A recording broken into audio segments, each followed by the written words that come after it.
Today on Locked On Red Wings, Vladimir Tarasenko and Patrick Kane are off to sluggish starts. What can the Detroit Red Wings do to get them going?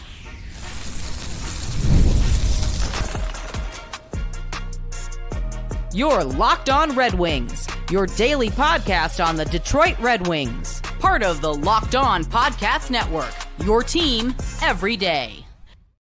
Welcome back to the Locked On Red Wings podcast. We are your hosts, Brian Fisher and Scotty Bentley. Scotty's the host over at Locked On Tigers, as well as a freelance journalist for the Detroit News, while I am a color commentator for Oakland University, D1 Men's Hockey. Scotty, on today's episode, we've already talked Patrick Kane once. We haven't really dove into talking about Vladimir Tarasenko. There we go. Quite yet. And I feel like it's just another, with us talking about how good Sider and Edvinsson our last episode and combining that with how not so good the depth defense is, probably just taking another look at two guys who the Red Wings need to get going if they're going to have a chance to have at least a decent season. Like, not even talking about turning it around at this point, but Vladimir Tarasenko and Patrick Kane, who are off to slow starts. So we're going to talk about what the Red Wings can do to possibly get those guys going, or are they just plain cooked? We'll talk about that today, but first I got to let you guys know that today's episode is brought to you by Bilt Rewards. Start earning points on rent you're already paying by going to joinbilt.com/lockedonnhl. And yes, Scotty, as I just prefaced, Tarasenko and Kane, I think in cold open I said, off to a slow start. We're closer to halfway through the season than we are a quarter of the way in the season.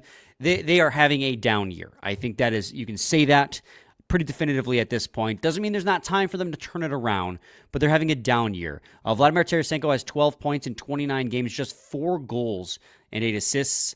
This is a guy you signed to be a middle six scorer on this team who could really shoot the puck. You were hoping to make up for some of the goals lost in your offseason. Well, only 4 goals so far is really rough. And even more rough is having only 3 goals, which is what Patrick Kane has in his 25 games played this season. Yes, he missed some time with the injury that he was dealing with, but he's back now. But they just seem overall like non-factors, game in and game out. Patrick Kane had a pretty good game against the Toronto Maple Leafs this last time out, but besides that, it just feels like they cannot get going. They cannot score goals.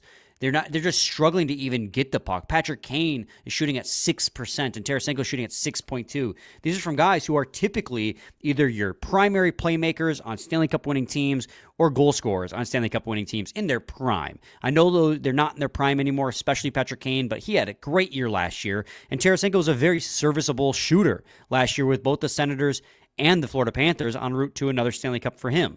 So, the question is, what is going on with them? Why are they struggling so much? And how can the Red Wings get them going? Well, that's the $1 million question, right? I mean, maybe more than million. That's the $1 billion question. Yeah, right? The lot of money question. I mean, this is we've talked about Kane a little bit. We honestly haven't talked a ton about Vlad. I mean, during game recaps, we talk about how his point production's been slow, but we haven't had kind of a big picture conversation like this involving him. And I think back to the summer when these contracts were given out, and the Patrick Kane one we were pretty optimistic about, and Vlad's, even at the time, we were optimistic about it and we were happy about it for sure. That definitely happened. But even at the time, it almost felt like it was, you are in high school and you're trying to ask somebody to prom and your top 4 options all got asked by other people because you were too afraid. And then there's only one person left and you're like, well, I'm not going to not go to prom. So I guess I'll just ask them. That's what it felt like. Like, seriously, you know what I mean? We were talking about, they're going to go after Stammer, or, they're going to go out and make a trade. And we did all these mock trade hypotheticals. And then none of that happened. And Yzerman said it was too expensive of a market, which it might still be. We'll see how those contracts play out. But he said it was too expensive of a market and they didn't have the budget to go after that and obviously extend Sider and Raymond, which they hadn't done yet at the time. And then they were like, all right, well, we need a goal scorer. We need to sign somebody. So it was Vlad. And again, we were excited about it. We thought that was a fine kind of consolation prize. Sounds offensive or negative, but that's kind of what the situation felt like. and he hasn't been productive. And I think the biggest thing for me when watching both of them on the ice is both of these guys have benefited a lot from being on really good lines in their careers, right? They've been on really productive offensive lines, obviously in large part, especially in Kane's case due to himself. But like these are guys that have been on really good lines before, and also have been on lines with complete players where they haven't been relied on to do anything besides produce points, especially as their careers have gone on and they've gotten older and older, right? Kane's been a black hole defensively for a while now. His entire career, really. Right. Tarasenko hasn't been relied on to do anything defensively really in his entire career. Like, these guys get paid to produce. And because this team is poorly constructed, I think it's almost a regurgitation of yesterday's show about defense. It's like, but it's just the forward group. Like this, the roster construction is so poor and is so not what the system entails, and doesn't match what the system is supposed to be, I guess I should say, that we're now left in a position where these two guys who should only be relied on to make plays and score goals now are on lines with guys that are also maybe of that. Like, right? Like, these guys were on the same line for the first month of the season. That's preposterous. That's absurd. That was never going to work in 2024. Like, it's stuff like that, man. It really, to me, just falls back to they don't have players that fit the mold of who should surround those two types of guys. They don't. And if they do, they're top line players, and you're not going to move them off the top line. You're not going to put those two guys on the top line. So here we are. Well, and I just for reference too, right? Like, the two bells of the ball in the free agent market were Marchessault and Steven Stamkos, who both signed with the Nashville Predators. Both are having dismal years. So yeah, you could say that we got the secondhand offerings, right? Vladimir Tarasenko, but it's not like the players they missed out on are playing all that great either. Like, I'm not too broken up about that, but you're right. And I think there are a couple key things to like that, especially with Tarasenko. I think the best thing you can do for Tarasenko to help him start producing is put him back on the right side, which is where he wants to play. So the problem there being is you already have Raymond, you already have Kane playing on the right side, and you're not taking a Hall of Fame Kane off the right side because that's his, that's where he produces, is those passes he makes. Raymond has gotten really comfortable. He's becoming one of the top wingers in the league. He's producing at a point per game pace. You're not going to take your best winger off of the side he's comfortable on. So Vladimir Tarasenko got pushed to the left side, which he played a little bit with Ottawa last year. But throughout his career, he's been a much better player from the right side, playing on his off wing, because you can get better shooting angles on your off wing. And so I think the best thing you can do for Vladimir Tarasenko is find a way to put him back on the right side, which would thereby push him probably down the lineup. But that's another thing too. It's like, are we accommodating these players, or are we demoting them? What is best for them at this point? Because I don't know what the issue is with Patrick Kane. I mean, there's speculation, but that's why, it's irresponsible to speculate, right? He just looks like he's lost a step this year. Like, the plays he's trying to make that he could have made when he was 10 years younger is just not working right now. And some of that, yeah, sure, you could make the argument that he's, not surrounded with the best talent. Of course, I could also make the argument on those Blackhawks teams he was the best talent. So, like, everyone compared to him was worse. But, I understand your point, and I think it's valid. But, he's got DeBrincat back, and he and DeBrincat had a huge chemistry. So, and like, if he's not playing on a line with them, he's typically playing on a line with, Dylan Larkin. So I don't know how much that holds up. I just don't know.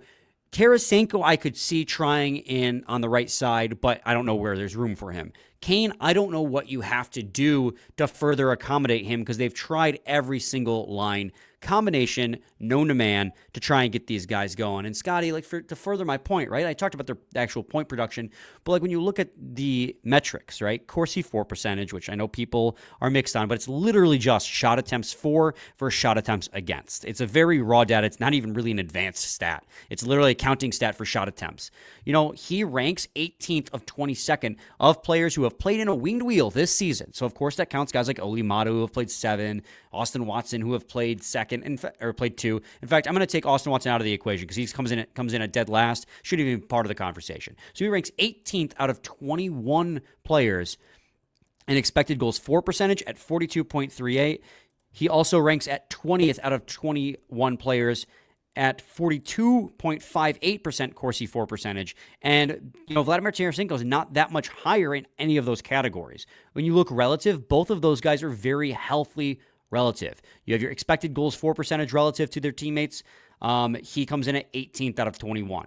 Vladimir Tarasenko comes in at 16th. Like, these are guys who, yes, Kane in particular, right? He's playing top 6 minutes, so he's playing tougher competition, but he's also a Hall of Famer, and he's also getting super favorable deployments. Patrick Kane gets more offensive zone deployments than any other forward at 5-on-5 on the Red Wings. And yet, these numbers look so damning against him and Tarasenko.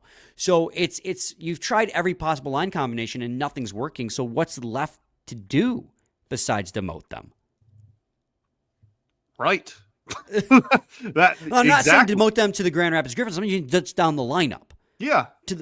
I don't know what.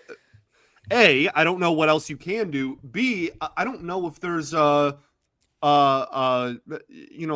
golden child to replace them either. I don't look at anyone in the bottom 6 and go, wow, this is the guy that should be getting an opportunity over Patrick Kane. Like I don't have that thought either. So like this, as I said, this really all goes back to roster construction and the fact that it's not very good. Yep. So we're going to take a quick break. When we return, we'll wrap up this conversation and move on to previewing the Philadelphia Flyers. So stay tuned to segment 2 of Locked On Red Wings. The World Series, Super Bowl, the Olympics, the world's top athletes get to play in these top-level sporting events thanks to one thing: teamwork.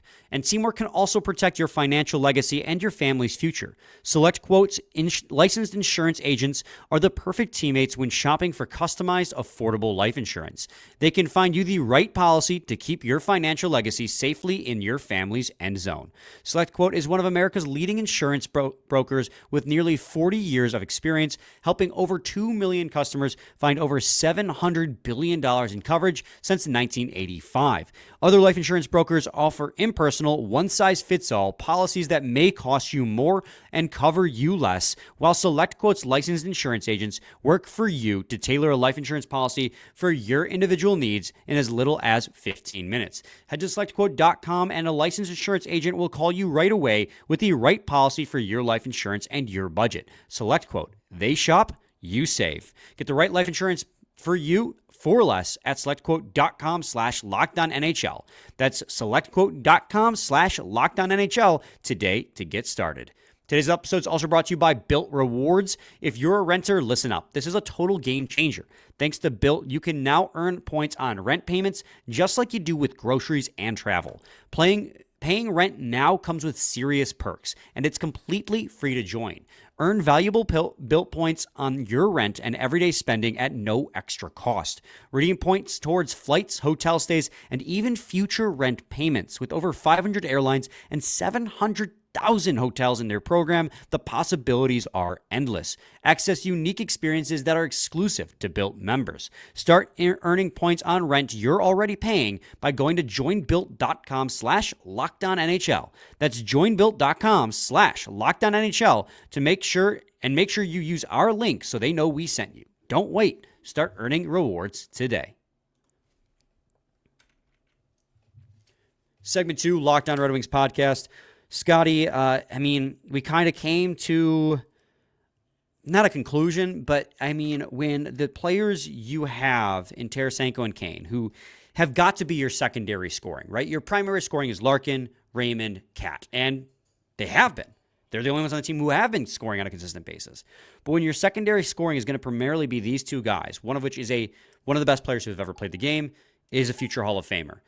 The other one, fringe Hall of Fame player. I don't know if he makes it in, but he's got 2 Stanley Cup rings under his belt. He, at his prime, was a 40-goal scorer, very good player.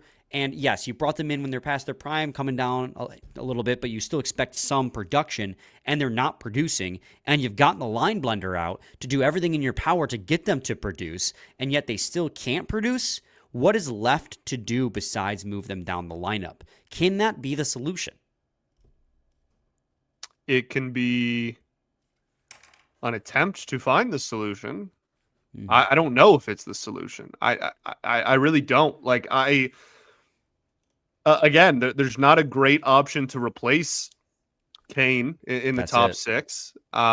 You can try stuff, and like, Lord knows they have too. They have mixed and matched and thrown out a bunch of, the blender. Like we've seen a lot so far. I don't know, man. I really don't know. I think back to the summer and when we signed these guys and how much optimism there was when both were signed and from us, and it's just, it is frustrating, and I'm sure it's frustrating for them too. And I think that, again, as we've reiterated a lot, like, you let a lot of goals walk out the door so that you could hopefully be a better defensive team. You haven't really been a better defensive team, and the goals that you brought in to replace the goals that left haven't been scoring. Right. And the thing too is like, okay, we have this preconceived notion in our heads that if you're playing on the second line, that means you're playing other teams' second lines. That's not always the case, right? The Red Wings last year had a shutdown line. They got the toughest competition of the forward group. So you had Kopp, Fischer, and Rasmussen consistently playing against elite competition to free up Larkin's line and JT Compher's line against softer competition.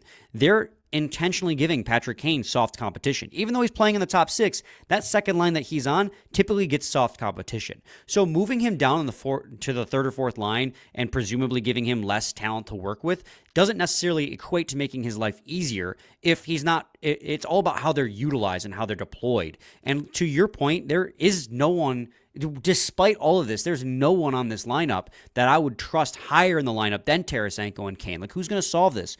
Rasmussen? Veleno? Berggren? I mean, I'd give Berggren a shot first just because, like, we haven't really seen it since his rookie season. But, like, there is no real solution. So the only real solution here is personal responsibility and bash your head against the wall. Like, at a certain point, it's on the players to make the change, on the players to make the difference. Because you're right, Scotty. In segment 1, you named it. This is also a roster construction issue. We've talked about this. Derek Lalonde wants to run a very defensive-oriented system. Love him or hate him, that is the system that the Red Wings are running. Agree or disagree, that is the system they are running. Steve Yzerman talked about how this team needed to get defensively better. So he let a lot of depth scoring walk to sign guys who are, at least at the time, we thought were going to be marginally better. Now, Gustafsson has kind of proven that to be a false narrative, but, hindsight's 2020. Tarasenko and Kane don't fit the system. And I think that is also part of the reason why they're struggling. They're playing in a system where they're always been offensive first players. And you talked about it in segment 1, that these are guys who throughout their entire career aren't good defensively. Like Patrick Kane, as good as he is, has never been great defensively. The reason why his numbers always look so good is because when he was on the ice, the team had the puck and he was in the offensive zone. But like, ask him to play defense in the defensive zone, it's not happening. And it's still not happening now when he's older. So like, that is also a big part of it, is you signed these two players who don't play defensive style hockey to play in a system that plays defensive style hockey. And I don't think it's unfair to ask players to adjust and tweak, but like, this is where the coaching staff and I feel like the general management has too, right? Like, what I said, at some point it's old dog, new tricks too. Right. Like, I think it's fair for, I don't think, and I'm not in those rooms, I don't know. I could be very wrong, but I highly doubt that when they were sitting down to sign Kane and Vlad, that, Yzerman was like, hey, by the way, we're bringing you in to play some defense. Like, I can't imagine. They probably would have laughed. Let's change it up a little bit. And, we're going to give you these millions of dollars and sign you to this contract, but it's not going to be for what you've been doing for the last 15 years. Like, I have a really hard time believing that. Yeah, no, I agree. And it's just like, it's such a weird spot for them to be in, because these are two players, by all accounts, even with their age, just with their track record up until this year, even if there was a slight dip in their production, they should not have fallen off a cliff like they have. Right. And so, unfortunately, the title of this episode is, what can the Red Wings do to get them started? The only thing you can do is kind of continue to beat your head against the wall. They're still your best options in these situations, best secondary options in these situations to score goals. And so you can only hope that you find the line combo that works best with them and that it finally clicks and they turn it on. And that is a really crappy situation to be in. Yes, it is. And that's why we are probably where we're at. So, segment 3 of Locked On Red Wings is coming up because, perfect segue, right? We're talking about line combinations. Got line combinations for you guys out of practice as we preview the game against the Philadelphia Flyers. Stay tuned. Today's episode is brought to you by PrizePicks. If you love sports, you're going to love PrizePicks, the best place to turn your sports knowledge into real money. Whether it's hockey, football, or any of your favorite sports, PrizePicks makes it easy to get in on the action. You can now win up to 1,000 times your money on PrizePicks. Plus, this holiday season, they're giving away $30 million in rewards during Pickmas and offering 2 free picks in December. And when your prize hits, PrizePicks makes it easy to cash out. You can now get your money in as fast as 15 minutes. Download the app today and use code LOCKEDONNHL to get $50 instantly after you play your first $5 lineup. That's right, $50 instantly. It's guaranteed whether you win or lose. PrizePicks, run your game. Segment 3, Locked On Red Wings podcast. Scotty, we've been talking so much about line matchups, right? And yesterday, the Red Wings we got the line previews out, the lines out of practice yesterday. I just kind of repeated myself 2 sentences Yesterday in a row. We got them? Yesterday we got them.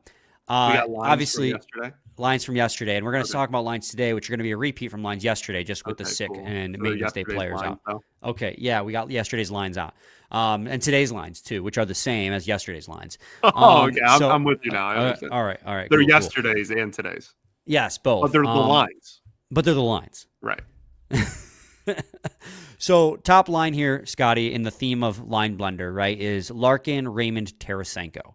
So they put Tarasenko, which isn't the first time they've tried Tarasenko on the top line. But these were the lines the Red Wings ended up with on Saturday against the Toronto Maple Leafs, and it ended up working. So they're going to run it back. So Tarasenko, Larkin, Raymond, Cat, Andrew Kopp, and Kane. Because remember, this is something that we were talking about, right? We knew Larkin was having a maintenance day, but when Kasper came back, where would he slot in?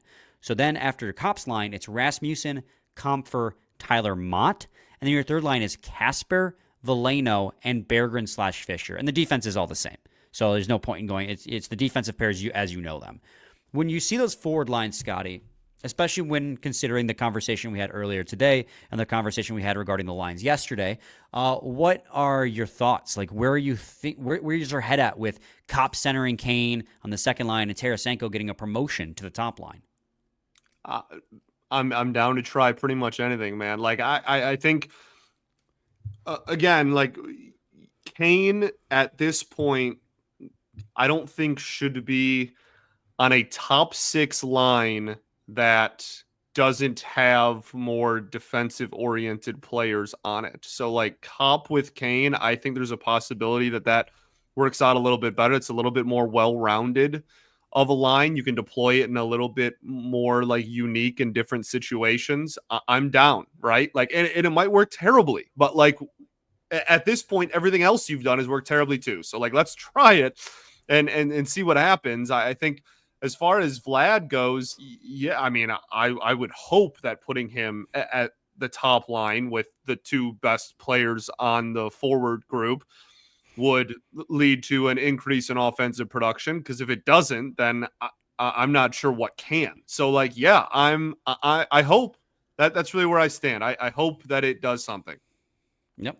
I mean, that's where we're at now. They came off a really good win on Saturday, and these lines seem to have worked for them. So that's all you can hope to do. But you're playing the Philadelphia Flyers, and they are a team that just beat the living crap out of you. I'm sorry, Scott Laughton beat the living crap out of you, scoring 4 goals. Two of them were empty netters, but still, regardless, like you only scored 1 yourself. Like, really, for me, I think the thing I'm watching for in this game is just like the ability to continue to score goals. You scored 4 against the Toronto Maple Leafs. 3 of them, were at even strength.